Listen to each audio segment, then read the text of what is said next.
This short class is part of the course The Evolution of International Criminal Law. Click on the link located in the description of this video to acquire it.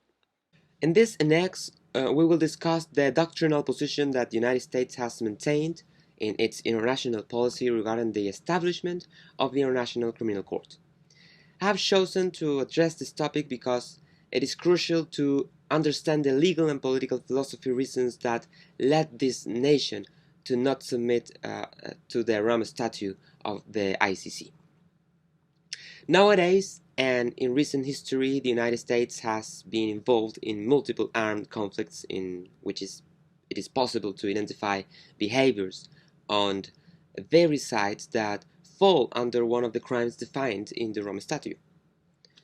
If you go to the Wikipedia page, you will see a lot of speeches given by politicians and a few random comments found on the web. Because of this, it seems to me that a brief but more straightforward explanation can shed light on a topic that is not widely disseminated to the general public. We must begin by saying that the founding fathers, when they started formulating the initial ideas about the American Revolution, didn't envision the possibility of an entity with jurisdiction extending beyond their own borders. Their views aligned with the philosopher Thomas Hobbes' idea that nations are always in a state of nature with one another in the international arena. Therefore, you can understand that submitting to an international judge to solve conflicts with all the objectivity issues that it raises was highly problematic. It could even be considered a violation of the principle of non-intervention established in the American Declaration of Independence. In contrast to this early view of things, and considering the evolution of international criminal law explained in this course, the United States initially signed the Rome Statute, but later didn't ratify it, making it not binding for the country. The question arises, why didn't the United States ratify this statute? President Clinton said the following, quote, "The United States should have the chance to observe and assess the functioning of the court over time before choosing to become subject to its jurisdiction. Given these concerns, I will not and do not recommend that my successors submit the treaty to the Senate for advice and consent until our fundamental concerns are satisfied.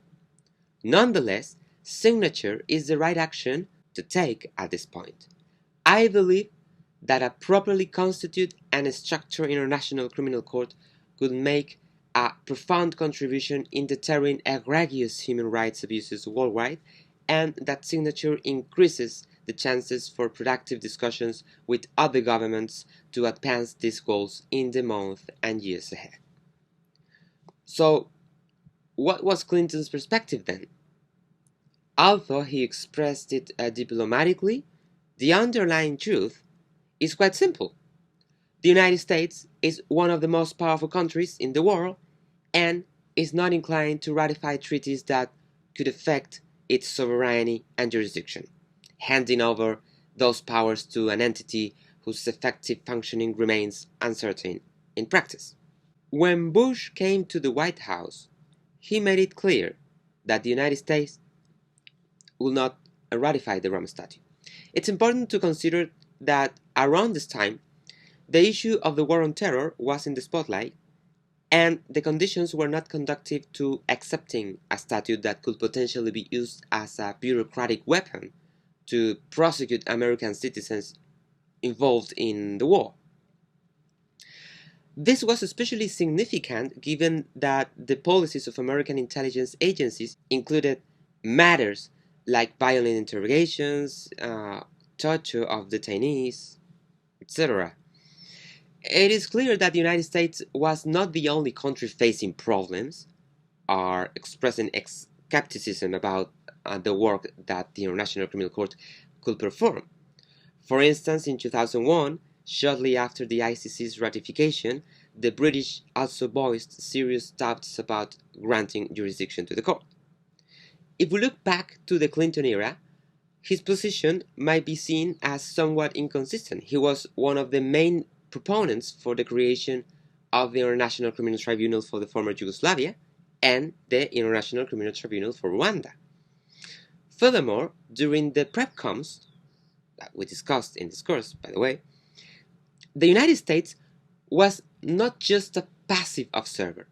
The United States actively participated. They even played a key role in determining the elements of a crime, meaning they were actively involved in shaping the fundamental aspects of this emerging modern international criminal law.